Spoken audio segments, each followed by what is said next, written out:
Okay, let's resume. So we have proved this first additional formula.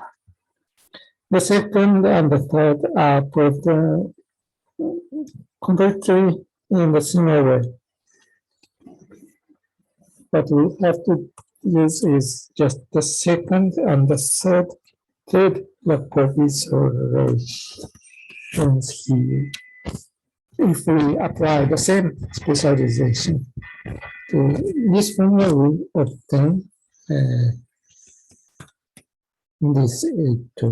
And similarly, from this somewhat complicated formula, we obtain this equation.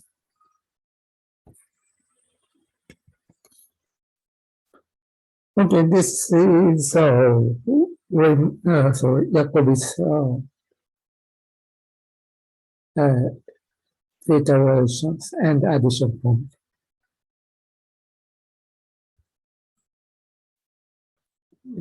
Another important formula is this one, heat equation.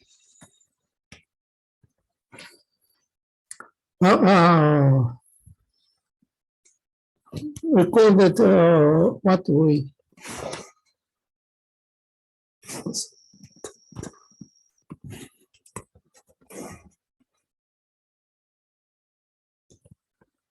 show last time. Such a series defines the theta function, or it is such a Fourier series,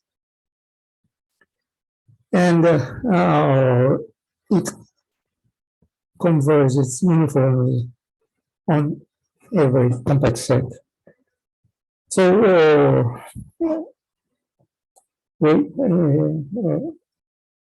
as we learned in complex analysis, so we can differentiate such a series terms. And we can add characteristics. It's not a big deal. And let's compute the derivative by u. Well, by differentiating explanation function by u, we have such a factor, and if we differentiate it twice, we have such a factor twice, so we obtain this one.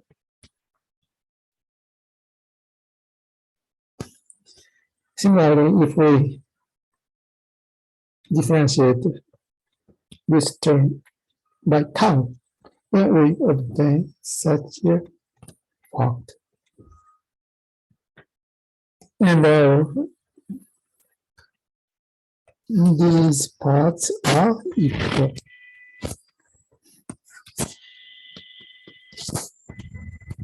The different, and so there are much more. We have the same thing here. The difference is the factor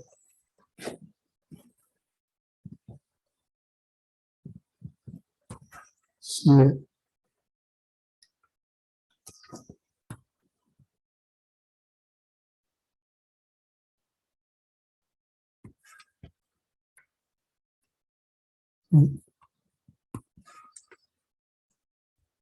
Here and here. Therefore, the first derivative by tau and second derivative by u is connected by this factor.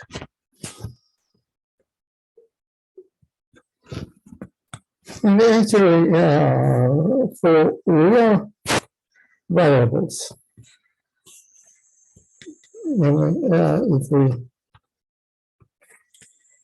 choose tau on the imaginary axis, then we obtain such an equation which is the same as the heat equation with certain special heat conductivity in the coefficient here. Again, this is called the heat equation, which is satisfied by these theta functions. Well, we do not use this heat equation itself, but we use this in this form. So recall that we are using such a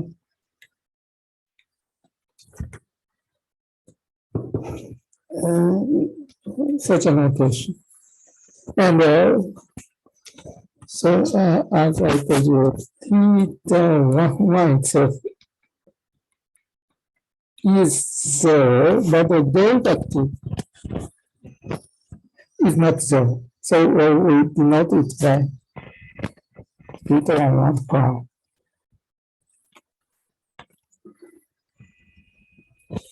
Then an important relation of such zero values is this.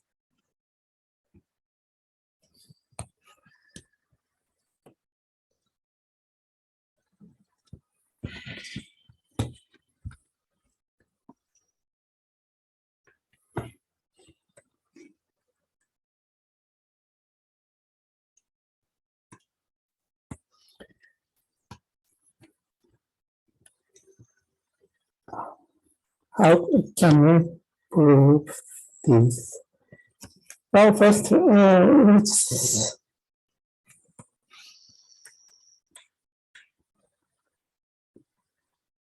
consider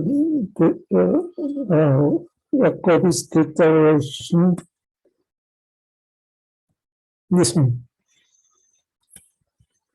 And if we specialize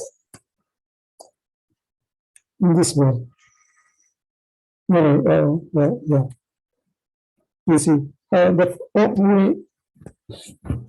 we keep the first argument and we fix the others to 0. Now, since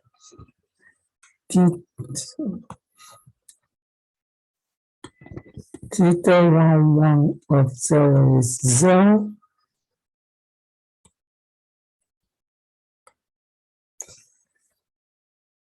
for example, this factor is 0. This factor is 0. This factor is 0. So these three terms vanish, and there remains only this last part with 0, 0, 0 here. And the right-hand side is becomes like this by the definition of rise. And well, yeah, the rest argument and the rest of the argument is quite standard. Take Taylor expansion. Recall that if the indices are not 1, then theta functions are even, and theta1 is odd. Therefore, in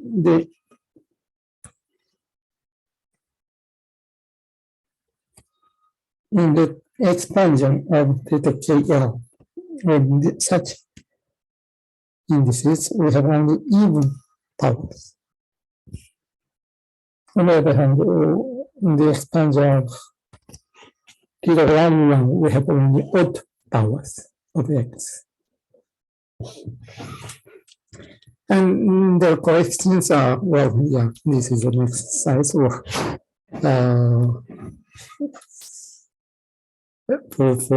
first year undergraduate students.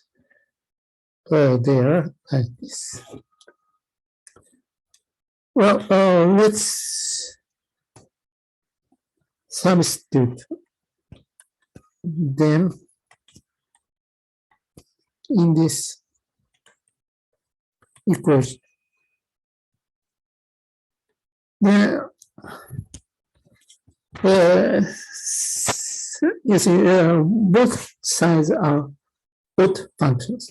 Here, theta 1 is here. These three factors are even, and also these three factors are even, and this is odd.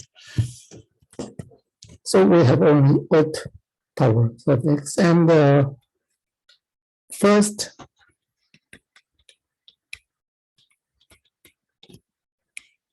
coefficient, the term with x, we have theta 1 times 0. On the left hand side,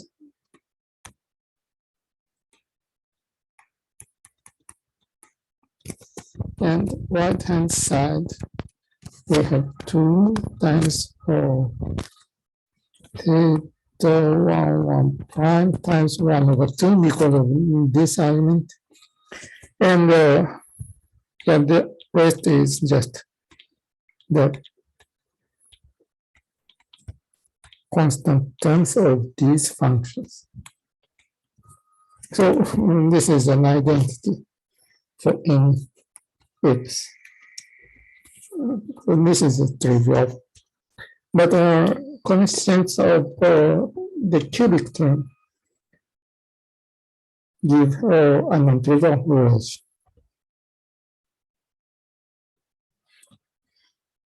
Namely, this is the coefficients in this side. So this part comes from this part, as you see. And here, you can check by yourself. Yeah, the cubic term comes from cubic term here and constant terms here, or first order terms. This and constant term, this and this and square term here, and so on. So we have such signs. And by moving all these things to the left, we have such an equation. And now, there's the heat equation. It's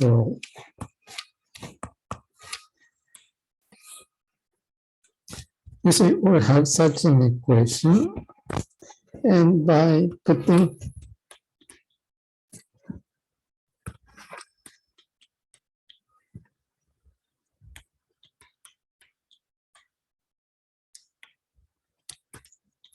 u to 0, we have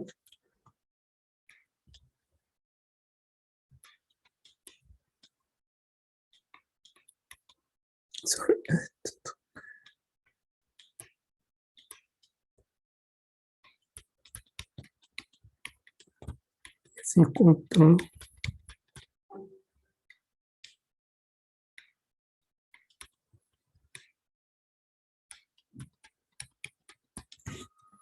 right, and by differentiating it,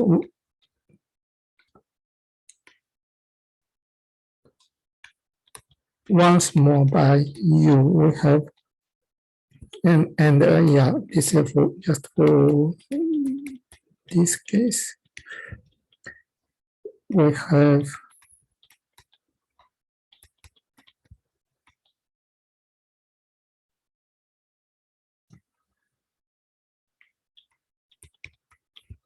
so tau is equal to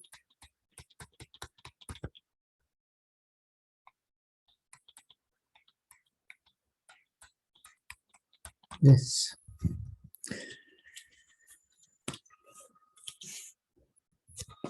Therefore, we can replace these second derivatives and this third derivative by such simple derivative of theta's by tau, not u, but tau, which means such an equation. And well, yeah, that this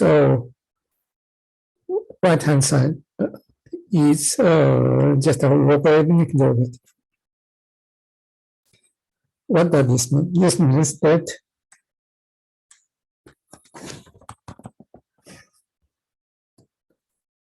such a combination does not depend on tau. Actually, this is also the one on the set one does not depend on u2, so it is just an absolute constant. Depends on nothing. So how to find this constant? So in such a case, yeah, it is there is a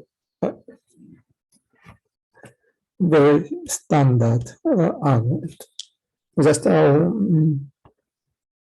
put something extreme in the left hand side and find the value. In this case, we put, exactly speaking, so I infinity. So tau sits here in the upper half plane, so this state such a limit, or in other words,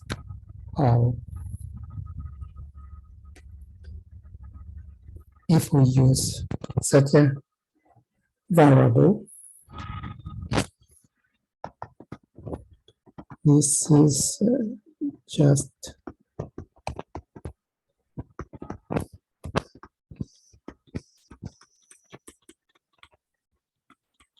such a product.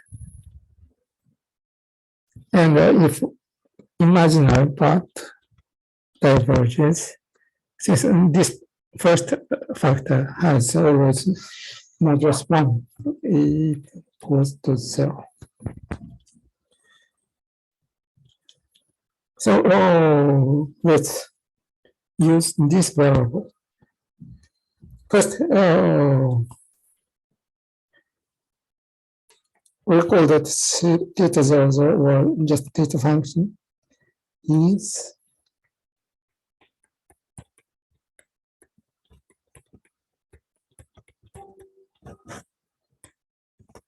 this, and we put u to 0. So this part vanishes. So we'll have such a sum.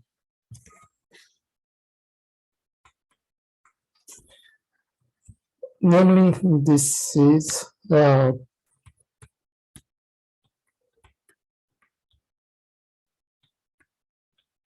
such a simple sum. Namely, and actually it is a bilateral from minus infinity to infinity plus infinity sum. So this is something like this.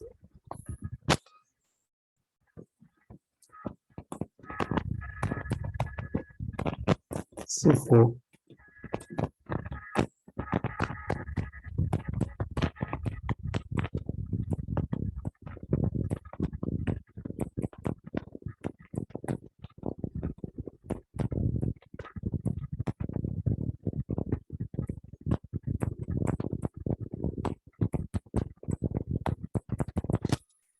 So when Q goes to 0, this term remains, and the rest is negligible. So T to 0, 1, the element is almost the same. We have just sum. If n is even, this is just this exponential function is just 1. So it is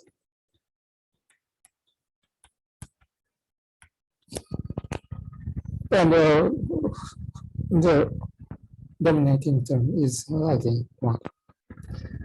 For theta 1, 0, we have shift of the index, and therefore we have such a leading term, and the other thing is vanishes faster than this. The last one is most complicated case, but the computation is just an exercise for the first year on the project. There comes such a leading term, and the other thing vanishes. Just remark from this too. In this case, we have Qn squared plus n plus 1 over 4. So 1 over 4 is this one. And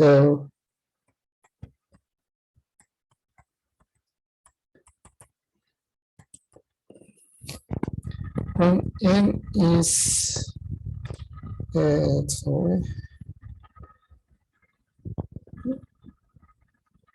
minus 1,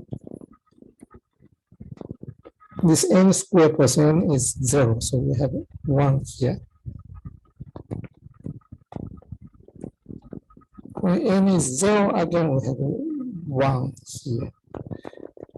So we have two same-order terms which are leading, and therefore we have 2 here. The similar thing happens also here, and we have 2. Anyway, by multiplying D3 and putting in the denominator, putting this expansion in the numerator, we have such a thing. And the limit of the ratio is just minus pi. Therefore,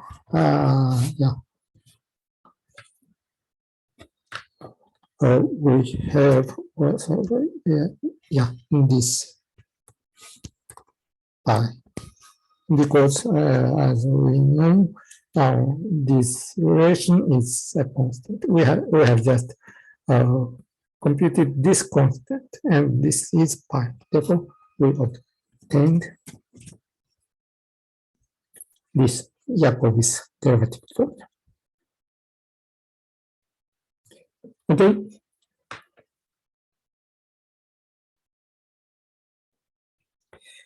The rest is just a remark.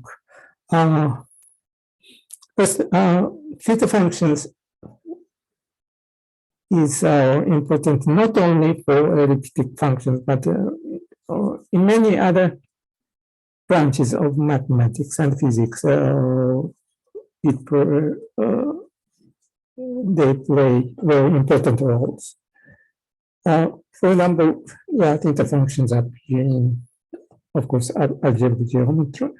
And in algebraic geometry,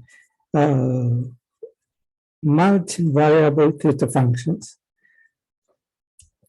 are very important. And the theta functions we were considering is genus 1 case. In number theory, there appear also or theta functions, and especially theta zero values are important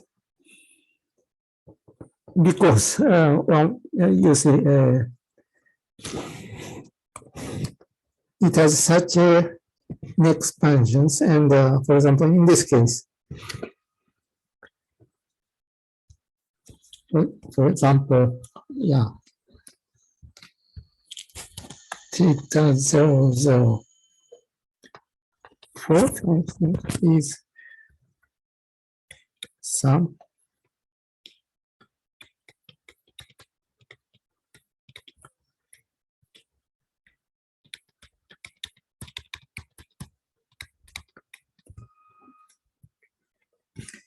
and if we can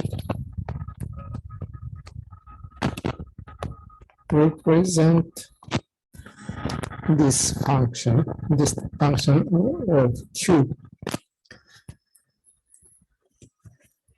this constant is a number of solutions of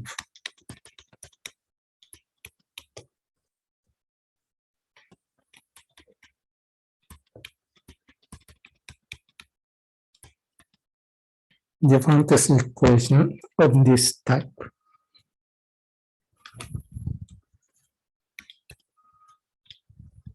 This gives a generating function of numbers of the solutions of this equation.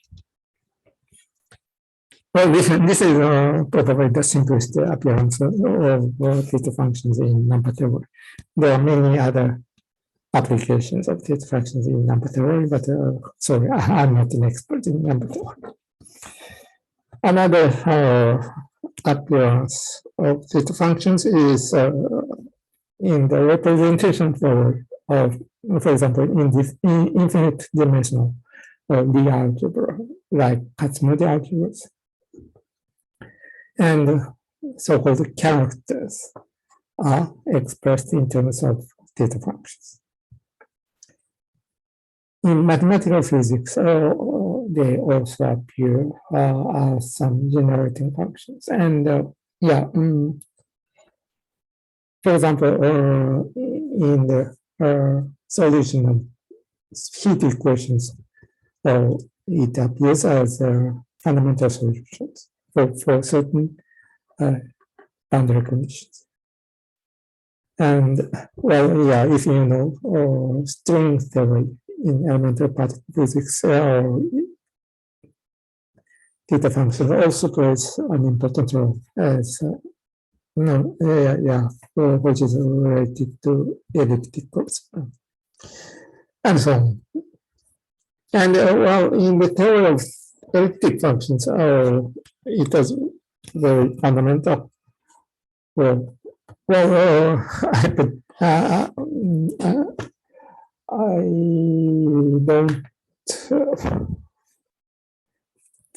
I didn't think we ever have much time, but we have still 10 minutes, I guess. So, yeah, it is not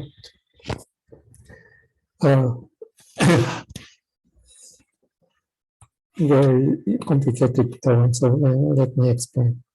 So let's take an elliptic function, any elliptic function, with pairs 1 and 2. Well, this is not important if we can take some elliptic function with pairs omega 1 and omega 2, and then you should be changed to omega 1 u and etc. Then, yeah, there exist constants which express f as a ratio of products of thetas. First, this expression is an elliptic function. It is proved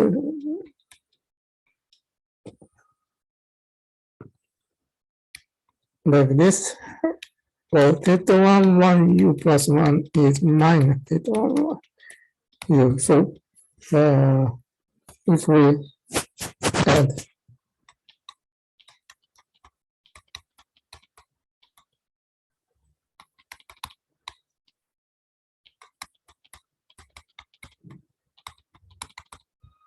one to u, then we have minus sign from here, minus sign from here, and since we take the same number of factors in the denominator and in the numerator, so we have these signs cancel and they are equal. Similarly, well,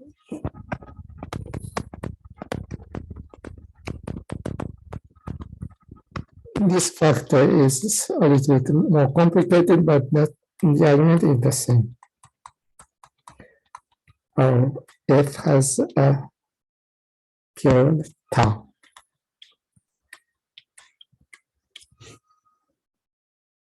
On the other hand, take any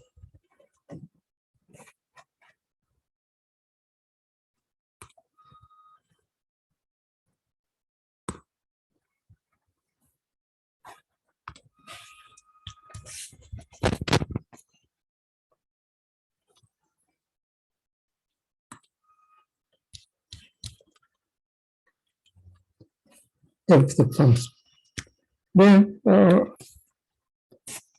since it has such period of power 1, we have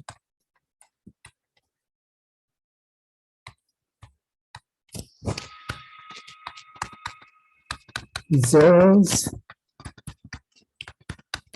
and poles.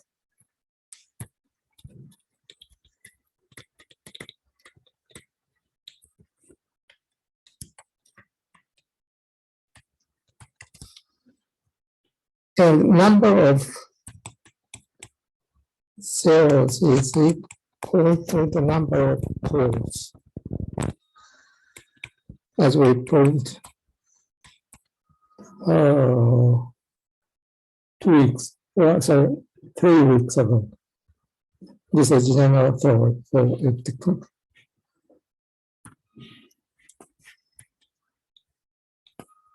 And moreover, some of them are equal. Also, we proved 3 weeks ago. Then take such a combination.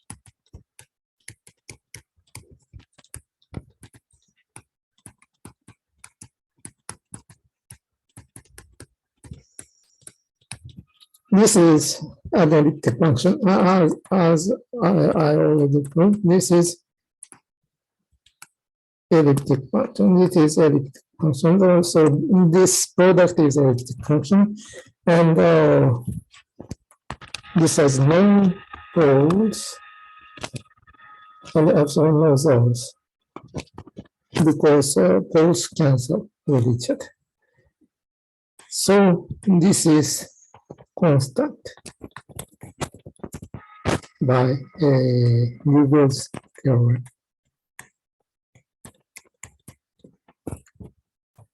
Therefore, if we put it seen, then this is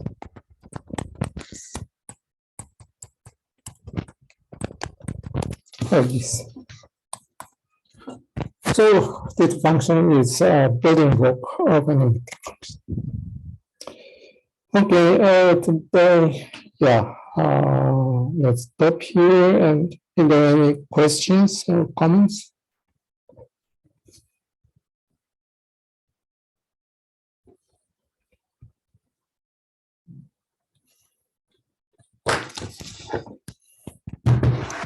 All right, then let's finish. All right.